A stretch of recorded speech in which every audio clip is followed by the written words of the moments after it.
Hello, everybody, and welcome to the show. This is The Word and your host, Mandali Khalesi. Hello, Bant. Thank you so much for being with us today. It's great to be here. Thank you, Bant. Again, I realize it's pretty late where you are, calling in from where you are on I think New York, is it? I'm in Miami today. Oh, you're in Miami. Okay, very nice. So thanks so much for taking the time. I know it's really late for you.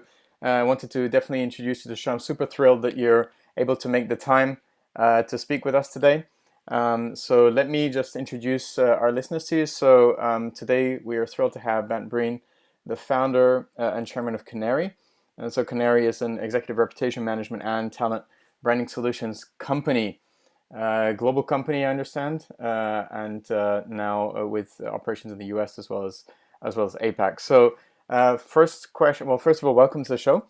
Great to be here. And I want first question would be why Qnary?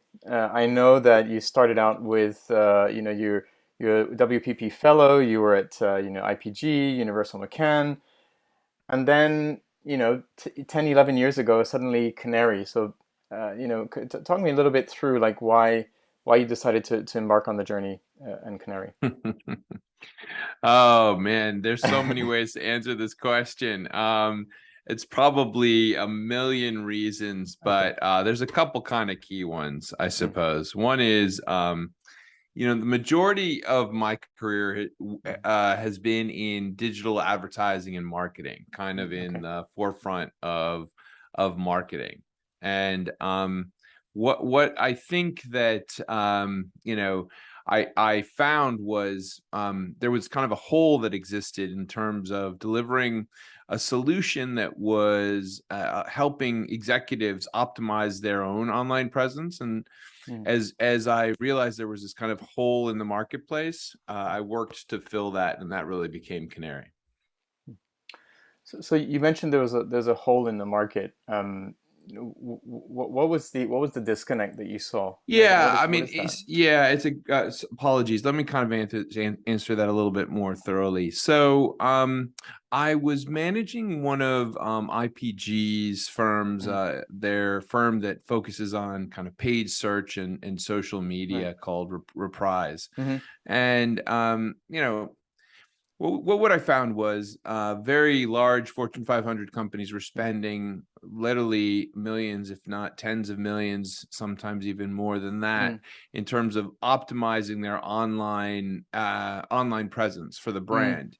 But what wasn't happening was there wasn't really much focus on the individual, especially not on the executives. And as I looked, I noticed that executives were actually getting significantly more engagement for every time they would do a post in any type of platform. And so it dawned on me that there was a real need to raise awareness on that fact, but also to build out a solution that supported executives to make the most of their online presence, and really kind of behind the simple idea, which is that your online presence as an individual, as an Mm, executive, matters. It matters in terms of mm, your reputation, the reputation of the business that you're part of, as well as the opportunities that you'll receive and the opportunities that your business will receive.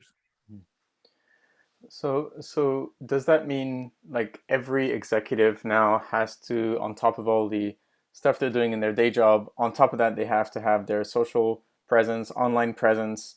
They got to post every day on all channels. Like how do you navigate that? Because it's you know Yeah, I time mean, is finite, certainly right? time that, there's only so much time in the day. Mm, However, I think that the first part of that point is, executives need to be aware that they have an online presence, and that okay. whether they choose to or not, people are going to be looking them up online. Hmm, hmm, So that's the first thing. The second thing really is, do they have the time to do it? Do they mm, have the inclination to do it? And I think that that's really where something like Qnary comes in, which is, certainly we don't have endless amounts of time, and we do need support. And so we built a technology to do just that, help optimize an executive's online presence, help them generate thought leadership, whether it be short form posts, longer form posts, as well as engage that content with the audiences that they're trying to reach. So from let's say I'm looking to, grow my presence, can I just focus on YouTube, or is it, Facebook, LinkedIn? I mean, there's just so many channels. Or can I just say, look, I'm just gonna blog post Sure. every day on YouTube, but maybe I'm not that kind of person. I'm a bit Yeah, shy, maybe. our general belief would be that you want to try to own your footprint Okay. across, many different channels, Mm, especially key channels. However, where you can choose to cultivate your mm, voice, i.e., expand your voice or develop content for a shorter list of platforms. You want to own it because it's kind of like, the for better or for worse scenario. For mm. better, it's like you're getting married. For better, you want to control all of your channels because you want to be able to tell your story and Yeah. amplify your story. For worse, God forbid something happens, Mm, but you want to make sure that you have control over those channels when it comes to the algorithms, Google algorithms for mm, search. However, it would be impossible for any individual to create content for every one of those channels. mm, And so we would select a shorter list of channels that are kind of heavier lifting channels for thought mm, leadership content. And those depend on really the markets. I mean, in the US, mm. it would be LinkedIn would be probably the Right. major channel. Hmm. Twitter would be a support channel. It will be different in certain Asian markets as well. Right. Some of those will be important, others will be less important. So how, I mean, how do you see us kind of squaring that? Because obviously you need to be present, you need to be authentic, you need to be, kind of showing that expertise, and it's really not very obvious. So is there any way, I mean, how can you replicate yourself online essentially, without yet having, that ability to kind of clone yourself or upload yourself to the web quite yet, and then have your avatar kind of, sit in between, those channels requesting information versus you and the finite time you have. Like, uh, yeah, I mean, Yeah, I mean, look, what I would do is, you can go online and you can see, that you'll have a footprint, whether you have control over it or not, mm, on, let's say, 5 or 6 major channels. Those being things like Twitter, yeah, LinkedIn, Facebook, public profiles, YouTube, etc., Medium. And what you'd want to do is actually generate a profile on those channels, mm, a consistent profile, for the most part. And then what you'll want to do is develop a deeper relationship on a shorter list of those channels, and mm. hopefully work with Canary, and we can support you. So how does this? So what, I guess, where do you see this industry going? Because it seems that you've found like a gap in the market where Hmm. people don't have a lot of time. Increasingly, there's a big pressure on understanding the authenticity of someone as part of that brand, which is already a kind of complex operation. Then it always has to be up to date.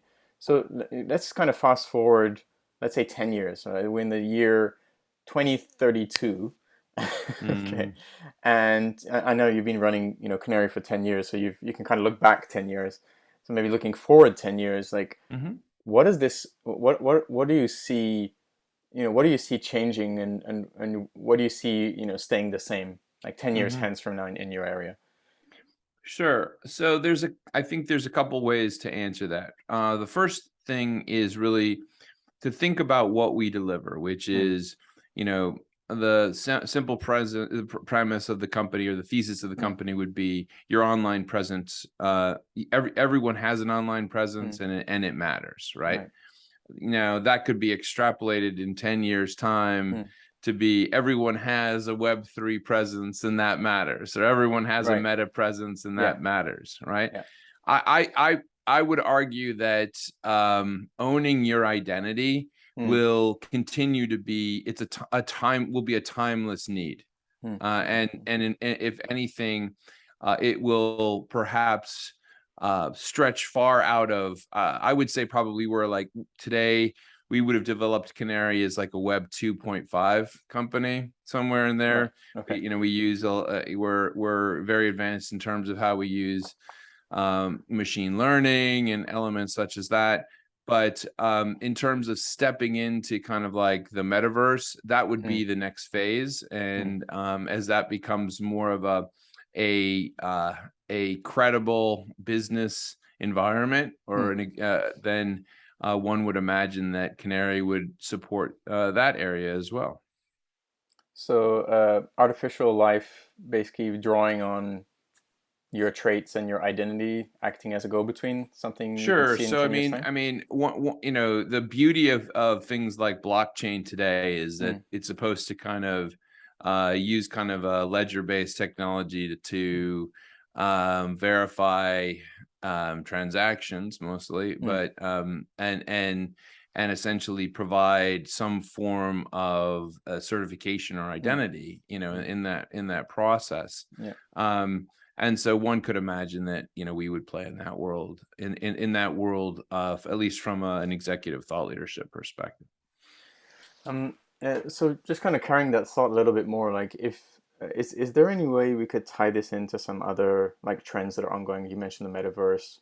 I spoke recently with the CEO of an esports company, and increasingly online presence, is becoming the presence. And so, Mhm. is there any way where you mentioned machine learning, you mentioned artificial life. I mean, we talked about artificial life in terms of your presence. Um, Mhm.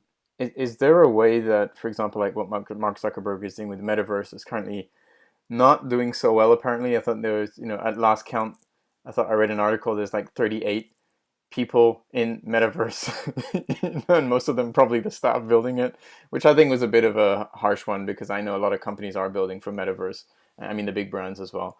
Um, do you see like an online persona as opposed to a kind of two-dimensional kind of representation, or like a text trail on Twitter? Like, do you see this kind of taking on a life of its own? And I'm just saying that Yeah, because I've I mean, yeah. I do.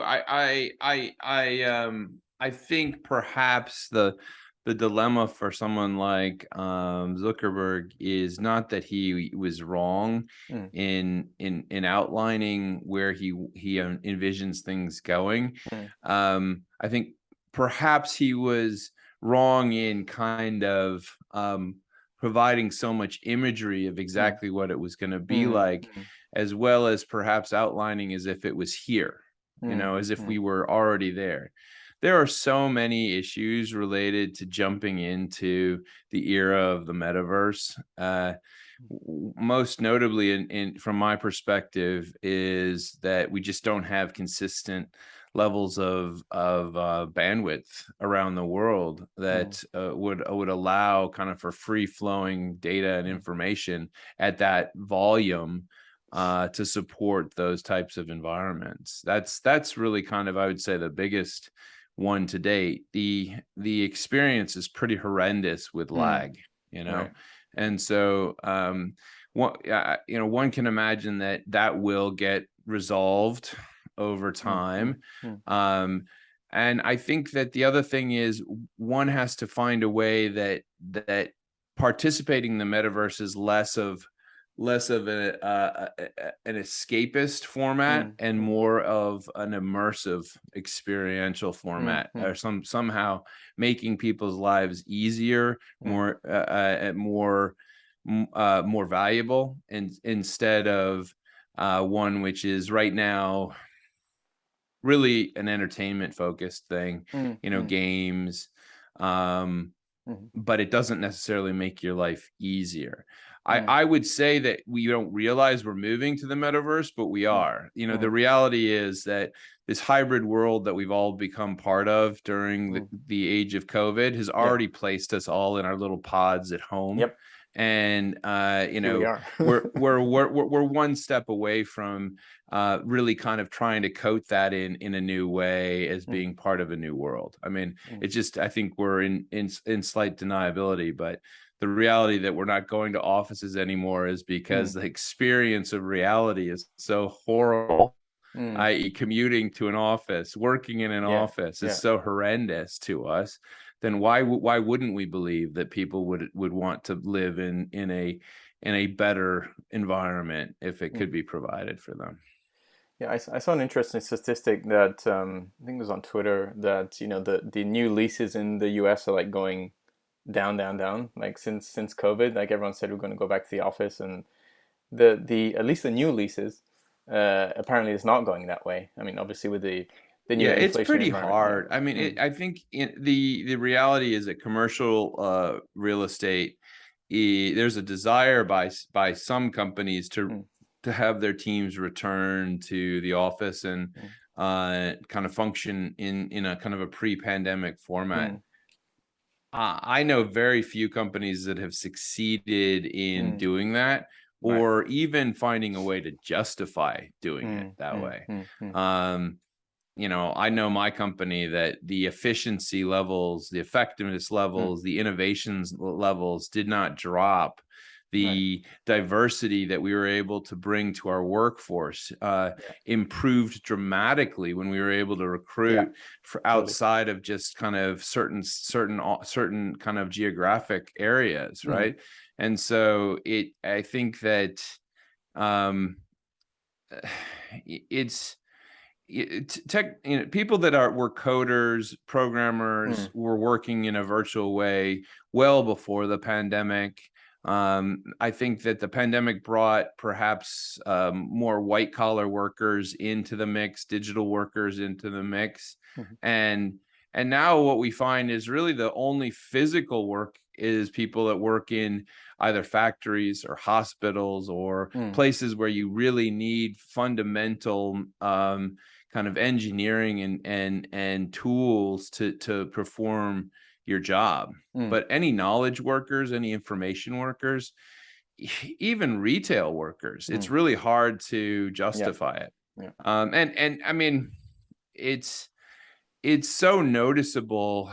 If you go to 90% of the shopping centers around the US now, Mm, how horrendous that shopping experience is, mm, that you realize everything has shifted mm. to an e-commerce, or they'll say an omni-commerce Yeah. form of kind of Mm. providing goods and services. But the reality is that um, I it's really, really hard to justify shopping in a store these days. Yeah.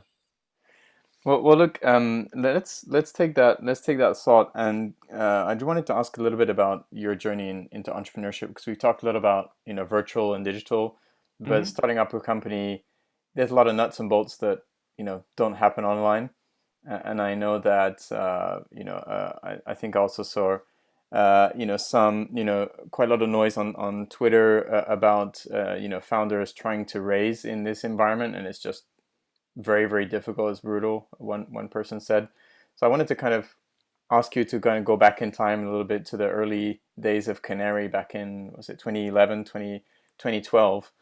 Um, how was your experience of starting up, your business? And considering we're going into a kind of difficult, potentially recessionary period now, going into 2022, 23, 24, what is the like the one or two things that you could, out of your experience, advice that you would have for people entering? It's a really interesting point, Molly. I would say that let me kind of jump around a little bit Mm, because I want to jump right into the question of if there are listeners, if there are viewers yeah. out there that are considering starting a business and Mm, have somehow been dampened in their enthusiasm because mm, of the economy, right. I would tell you to actually press on.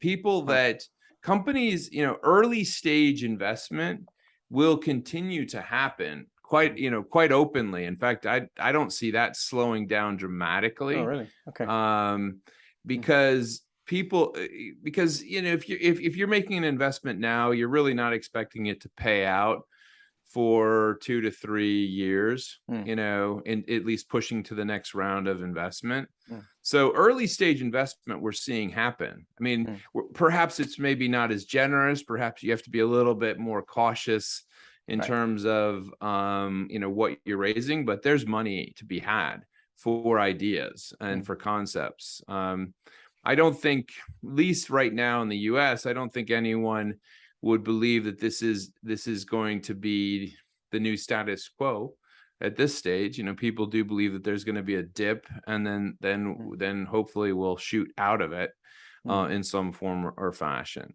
So that's kind of the first thing. So definitely press on if you mm, need to raise your first round of funding, or if you're trying to get angel investment. There's money to be had. People do have mm, cash, and they do need to figure out what to do with it.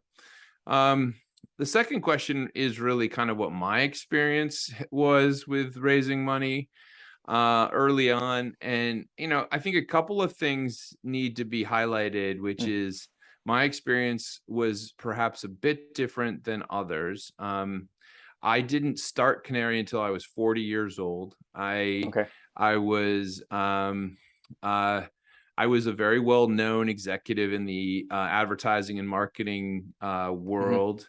I had a long Rolodex of potential people that I could call customers Hmm. quickly. And so my experience was one of, I would have to say the first round of funding that I Mm, received happened pretty quickly. okay. We raised relatively easily for the MVP Mm, and for kind of the first stage of the mm, business. mm, I think the hardest thing was really that that first round of funding. I suppose everyone kind of imagines that it's going to kind of suddenly kickstart a rocket ship, and you're suddenly go going to like that, have, right? yeah, everything is going to work out. And perhaps I think probably we had the same naivete, which is that we Mm, delivered the first version of our product was a mm, freemium type of model. yeah. We signed up a ton of people. I think initially, like within the first 3 months, we Mm, had over kind of 30,000 people using our wow. solution, which we were really proud of. Mm. But then when we started to try to figure out how they could pay for it, suddenly they all disappeared. And I guess what I'm saying is that, we quickly went from a moment of, oh, it was so easy to raise money to suddenly, oh my God, wait a minute, we're not even sure what our business model is yet. We're Right. already a year in. Our commercial model is struggling. Mm, Um, and we need to raise again. And so we were able to, we went to raise more. And that mm, second raise was absolutely brutal. huh. Absolutely brutal. Wow. Um, People were really, really tough on us. Uh, we had a lot of I would say my experience with a lot of investors is that there investors love to hear about your business. They love to look at the numbers for probably for their own reasons and their own modeling and their Mm, own ideas of educating themselves on various markets. But we had I think we maybe raised a third of the round that we wanted, and we Wow. really needed money. I mean, we were really scraping the barrel, and we had an investor that offered to complete the round, and we were very excited about that. And literally in the 11th hour, the investor disappeared on us. And so Wow. there was a moment where I was, really trying to figure out how I was going to meet payroll. Um, it was a very kind of a funny story. I remember sitting with the guy who's now the CEO of Qnary, Ray Carbonell, and I were sitting in a bar with a bar, one of those kind of bar, I don't know what you call them, like wafers where you put a beer on. All right. Yeah. And we'd flipped it over, and we were like going through every employee and their monthly salaries, and Oh man. we would add it up, and we were like, fuck, we're never gonna get there. And then we would do it again, and we do it again, and we must have rerun the numbers, I don't know, 30, 40 times, and finally found a way to kind of survive in the short term. And which was great. We're very proud of the fact that we've always been able to pay our employees, but that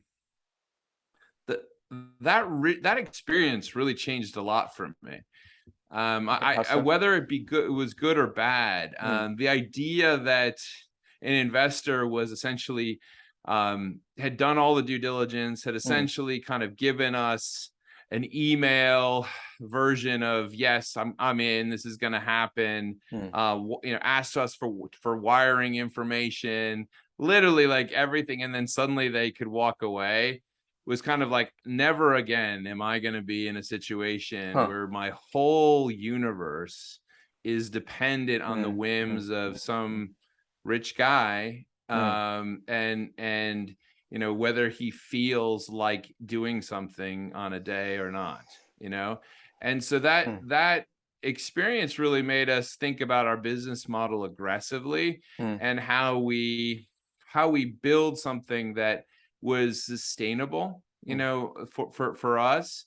And so that was really where we found we re-looked at our business, and we found that there was this very core kind of successful part of the business, which was executives and businesses reaching out to us to manage their senior managers and their online presence. And so we shifted from kind of being almost like a B2B to C type business, where we just kind of had a website, you go and sign up for stuff, to a B2B business. And within 6 months, we were profitable, very profitable. And the business really just grew from there. And we never put ourselves in a situation where we were burning ourselves to be, out of business. I get a little nervous I obviously, if you're going to play the burn every month game, burning meaning you're burning way more money than you're making, make sure you raise a ton of effing money, because you need, the only way you protect yourself is that you put yourself, you're spending so much of somebody else's money that they won't let you fail. Right. So I think you have kind of two paths you go. Either you burn another person's money and you raise a ton, as much as you possibly can, or you do what we did, which is we built a model which literally after year 3 was essentially break even, and then after that profitable, and then obviously by now an extremely profitable business. So it sounds like that moment in the bar was the defining moment, right? And then the investor moment, right? So that kind of all came together, and that was the pivot. I mean, the change. So I'm kind of, just to summarize, I'm hearing, be ready for that moment when everything you thought was true will not be, and be ready to flip to your core. Am I summarizing correct? Yeah, I mean, don't be naive. I mean, I think that I just don't think that people can expect that and just because you raised money once, you'll raise again successfully a couple of months later on the same types of terms. Make sure that you are able to kind of control your destiny a bit. I mean, I think that at least that's it all depends on the founder, but I mean, and this is controversial, I suppose. I mean, I do think that VCs are incredibly important organizations, incredibly aware of trends, and are filled with extremely capable, bright individuals. However, their objectives are not the objectives of the founder. And yes, of course, they have some shared objectives, but their objective certainly is not to make sure you, the founder, get rich. Your shared objective is that you both want the company to succeed. Right. But if the VC decides along the way that you're a hindrance for that, you will be gone as the founder. Your equity will be crushed. And you just have to be aware. You have to be ready for that. You need to be aware of where your company is in terms of its maturity as a business, and to be ready to kind of in some ways protect yourself and to be able to shape that. I don't know if that is completely clear. What I'm saying. Your share will be crushed and you'll be out. That's the part I remember. I mean, it's kind of like, it's not a new story. I mean, I would hope that talented entrepreneurs, young people today, are highly aware of that, and be and need to be super critical of the whole situation. When an idea gets accepted into an incubator, that is certainly not the end game. That's the begin game. And and when you get into that type of place, and then suddenly somebody offers you a valuation of $40 million or $50 million with no revenue, and that sounds super cool and super sexy, and you can start hiring people. Be aware that you have to make money as a company, right? You have to hit goals as a company. And a VC will do things at first like, oh, don't worry about that. Just get users, bullshit. Like, money talks. Like, at the end of the day, you better be making money, or you'll be gone. Yeah. And I see so many young, talented people, and it really frustrates me, actually, because this is where the VC community and I probably butt heads a bit. The model is so perverse in terms of growing businesses that might not be billion-dollar businesses, right? They don't want to help those companies, right? So many companies that suddenly come out of, let's say, a great incubator, and it becomes clear that maybe the potential of the business is that it could become, best case scenario, maybe a $200 million business, right? That company's screwed. All right, that's essentially shutting down that business. And you know what? For democracy on this planet, for the goodness of this world, we could use a lot more $200 million companies. That would be a good thing for society. Well, look, I'm going to just keep that in mind, so that if there are any listeners who are looking forward to that 50 million valuation and think there is they can have that ride without making money, then they will be out soon. So I think that's a good summary. I'm obviously being no, but that's exactly no, but I think that's what we need, and that's definitely one of the reasons I wanted to speak to you, because you have been through all of that, coming from industry at that level and then going through that process. Is I think will be an eye opener to many of our listeners who may or may not be wondering what's the next step.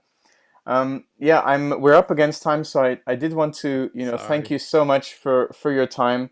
Thank you for sharing your thoughts on where the industry is going. I mean, we covered so much ground in very little time. When, future of work, we did entrepreneurship, we did VCs, we did, how executive reputation is going to change in the future. So I wanted to thank you for your time today, Bant. So all the best for Qnary, and look forward to meeting you hopefully in Japan sometime soon. Will be wonderful. Yes, I spent a ton of years working very closely with Japan and Japanese All right. businesses, and Okay. wonderful place. And thank you so much for having us on the Word today. Thank you so much, and thank you for everyone for joining. Talk to you next time. Thanks a lot, Ben. Have a great Cheers. day.